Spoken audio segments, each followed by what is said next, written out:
So friends, welcome to my channel. If you guys facing fatal error, fail to meet minimum system requirements, cannot run the app in your heads 2 game. So guys, watch this video till end, because in this video I am showing why this problem is coming and what is the solution of this problem. So guys, you can watch this video till end and follow these steps. So the solution and the first step of this error problem is go to the games installation folder. Yes guys, this is the first step. You have to go to the games installation folder, and after going to the installation folder you have to click on the heads.exe file. So this is the second step. You have to open the game installation folder and click on the heads.exe file. Now going on the third step. The third step is select run as administrator. Yes guys, this is the third step.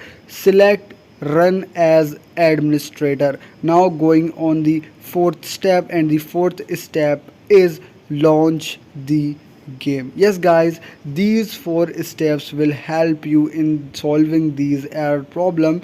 So the fourth step is launch the game, and apply these all steps and your problem will be resolved. And if you guys having any other problem, you can comment me, and I hope you understand. Do like this video, don't forget to subscribe my channel. Thanks for watching.